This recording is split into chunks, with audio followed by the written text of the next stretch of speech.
Hi, would you like to discuss with me 5 things that I see a lot with new clients? So they're worried about points whether or not are to take budget on interior concerns. designer. It's trust issues, it's being overwhelmed by choice, it's having a lack of transparency, and lastly, whether they're the right fit. So let's address these. Number 1, budget concerns. When an interior designer asks a client, what's your budget? They do not want to know how much money you have at all, and they are not going to spend all of it. They want to know what the ceiling is when they're designing, because us creatives can get a bit carried away. We love being creative and designing, and we could do something beautiful for you that would take several weeks and then present it to you, and it's nothing like you would want to spend on your home or business, and it's unrealistic. And so we need to know straight off the bat what the ideal investment is for this project. You might not know what that is, and that's okay. We're used to hearing that a lot, so let's work with that together for you. Let's figure out what you'd spend on the sofa, on the carpets, on a decorator, on a light fitting, and together let's build that up and work out what that is. And you will quickly have a design that is actually achievable for you.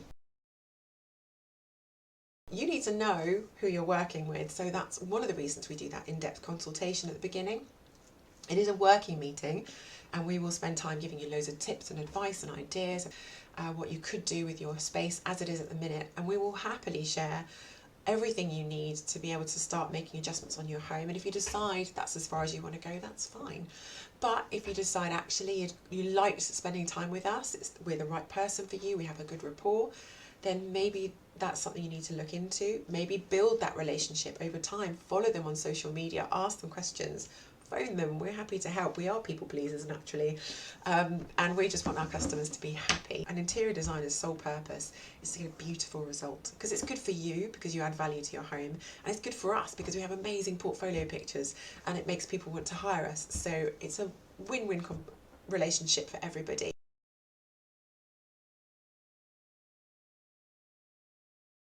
Number 3, overwhelming choices. So a designer's job is to look at your brief, your scope of works as we call it. So they will look at the style of property you're living in, your families and your needs, your wish list and your would like to haves, and then we'll condense that down into 1 to possibly 3 designs depending on your agreement with your designer, and we will show you the way forward. Number 4, lack of transparency. So I think it's a communication issue mostly. Most designers I know, we all use project management software, so you have a platform where you can access all your documents, all the images, some of the work that's been going on. You can correspond with your designer in a really good space away from cluttered inboxes, and they will keep you updated of where you are with your project, and throughout all the steps you'll have various meeting points so you can keep base on what's going on. Some clients are worried about the cost of furnishings. Most designers like to buy all the furnishings in a project for their clients, simply because it smooths the transaction right out for the clients.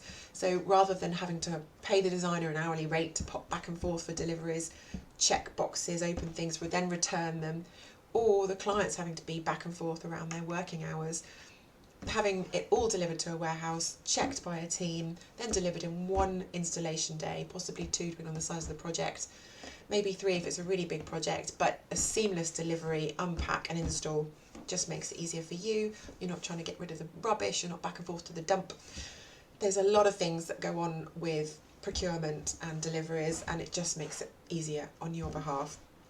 Some designers do get access to trade discounts, but to cover all the costs of having a warehouse and staff checking things and putting together furniture on installation day and delivering it, there's a lot of costs involved in that, and you're saving yourself a lot of stress.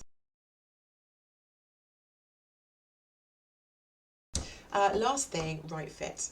You've got to love your designer. You've got to love the work they do, the work they have on their websites and social media channels. And when you've met them, you've got to be able to get along with them because you'll be working very closely with them. So if all of those boxes are ticked, they're the right designer for you. I hope that was helpful. Feel free to message me in the comments. I'm happy to help, and speak to you soon.